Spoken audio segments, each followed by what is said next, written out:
Merde, t'as filmé? Ouais. Oh putain. Quel est l'intérêt de participer, de se former à la méthode Biblioremix? Alors, l'intérêt, je laisserai parler Quentin parce qu'il y a plein de choses à rajouter. L'intérêt principal, c'est vraiment de relancer sa créativité. Parce qu'au quotidien, on coule un petit peu sous les contraintes de bâtiment, les contraintes humaines, les moyens financiers qui manquent, toutes les problématiques du quotidien, les tâches répétitives, les choses comme ça. Et on manque de moments où, avec des collègues, avec les usagers, avec d'autres personnes, on peut prendre le temps juste de rêver, de se poser des bonnes questions sur notre métier et d'imaginer des projets ambitieux. L'intérêt aussi, en plus de ça, c'est à plus long terme de se mettre dans un dispositif qui vise vraiment à avoir une réflexion sur notre métier de manière globale.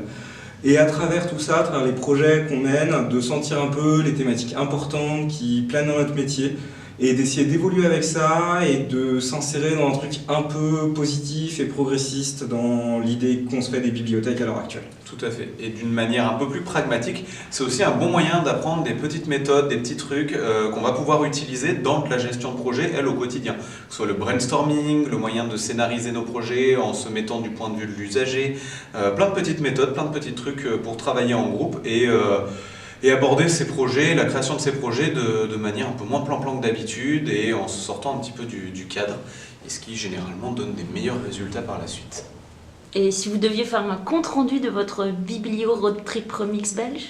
J'ai trop mangé. Alors on mange très bien. On mange très bien en Belgique. Moi surtout ce qui m'a rappelé c'est on a fait 3 biblioremix, à chaque fois énormément de bienveillance. Ouais. Généralement il y a quand même un groupe qui nous envoie bouler ou des gens qui nous envoient bouler sur la journée, des choses comme ça. Là ça ne s'est absolument pas produit. Ouais, c'était un peu mon impression aussi. Il y a parfois vraiment le côté où on sent ça peut être assez violent comme étant dans le sens où il faut être très créatif sur un temps très court et sans préparation à l'avance. Donc il y a des gens qui peuvent se sentir un peu oppressés par ça.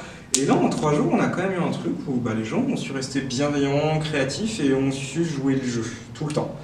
Donc avec vraiment des projets dont je repars avec le sourire et un peu de fierté qui soit né en plus. Donc il y a ce petit bonus-là.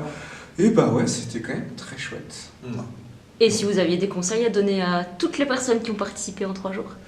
De ne pas se laisser, je pense, submerger par l'idée qu'il faut coller à une méthode extrêmement rigide. Ce qu'on a appris là, c'est pas tant le biblioremix en mode le bloc très ordonné, c'est plein de petits outils intellectuels et conceptuels qu'on peut utiliser n'importe où, n'importe quand. Pas se mettre la pression, essayer de reproduire ça à l'identique, se dire peut-être que le brainstorming ça peut être utile à utiliser dans une réunion, le fait de scénariser un projet c'est quand même un moyen très très puissant de voir les failles les plus immédiates.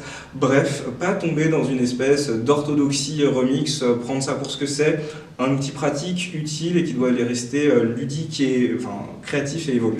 C'est ça, et puis surtout pas hésiter de se lancer, de tester les choses, de tester de faire ça, d'abord en équipe, alors peut-être pas directement avec des tonnes et des tonnes de personnes, mais sur des petits groupes, et puis ça serait un comble si une méthode qui promeut le remix en fait soit quelque chose de complètement figé, qu'on ne puisse pas retoucher, et puis adapter à sa sauce, à ses besoins, et surtout pas hésiter à travailler autour de ça, à imaginer des projets, à se faire rêver, à être ambitieux.